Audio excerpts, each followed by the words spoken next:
করিম সাল্লাল্লাহু আলাইহি ওয়াসাল্লাম দুনিয়ায় আগমনের সাথে সাথে আল্লাহ রাব্বুল আলামিন যে রহমত দিয়ে পবিত্র মক্কার ভিতরে 360টা মূর্তি ছিল, তার দাদা আব্দুল মুত্তালিব তার পুত্র আব্দুল্লাহ দুনিয়া থেকে যখন তার 6 মাস পূর্বে ইন্তেকাল করলেন, তিনি যখন বাড়িতে এসে শুনতে পেলেন, তখন তার তো মোবাইল ইন্টারনেটের যুগ ছিল না, তিনি সফরে ছিলেন, তিনি বাড়িতে এসে যখন শুনতে পেলেন যে তার সন্তান সুদর্শন, 10টা সন্তানের ভিতরে সবচাইতে সুদর্শন পুরুষ ছিল আব্দুল্লাহ। কে ছিলেন?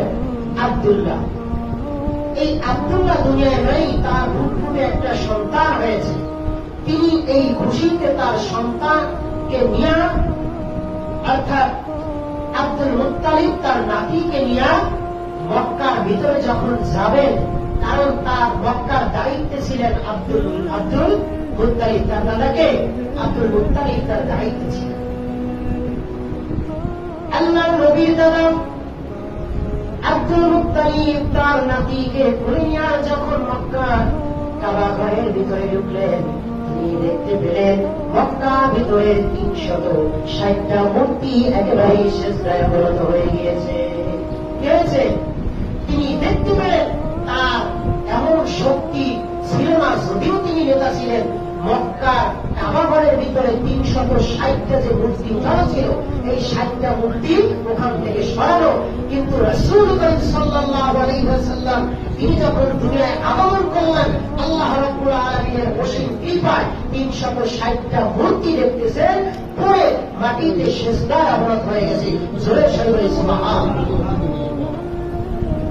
এরপরে তার দাদা 70 দিনে তার আকিকাকে সম্পন্ন করলেন। কি করলেন?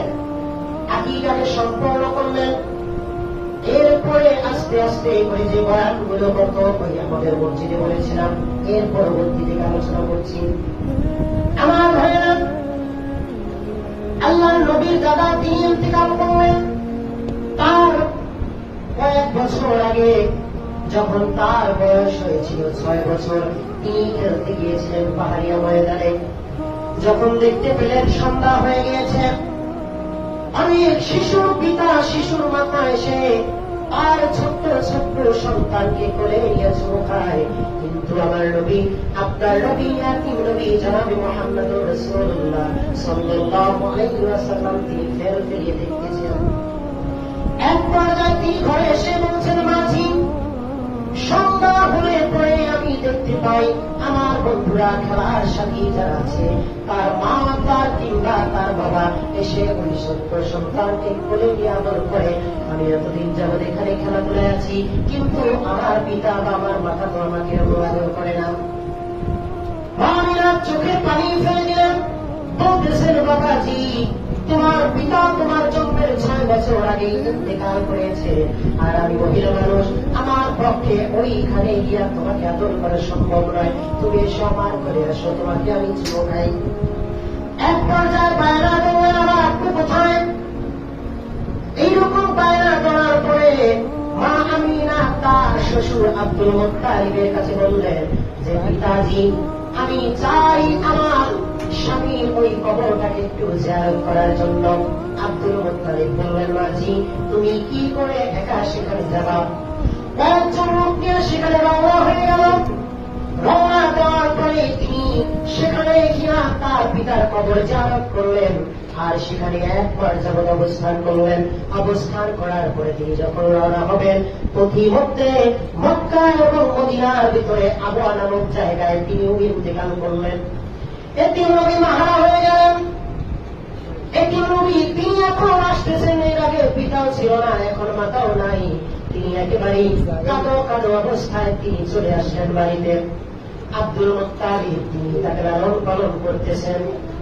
তার বয়স যখন 8 বছর হয়ে গেল, তার দাদা আব্দুল মুত্তালিব ইন্তেকাল করলেন। ইন্তেকালের পূর্ব মুহূর্তে তার চাচা আবু তালিবকে ডেকে বললেন, আবু তালিব, তোমার কাছে আমার একটা ওসিয়ত, আমার এই যে পুত্র হারা নাতি, এই নাতিটাকে তুমি দেখে রেখো, আমার তো সময় মনে হয় শেষ হয়ে গিয়েছে। এক পর্যায়ে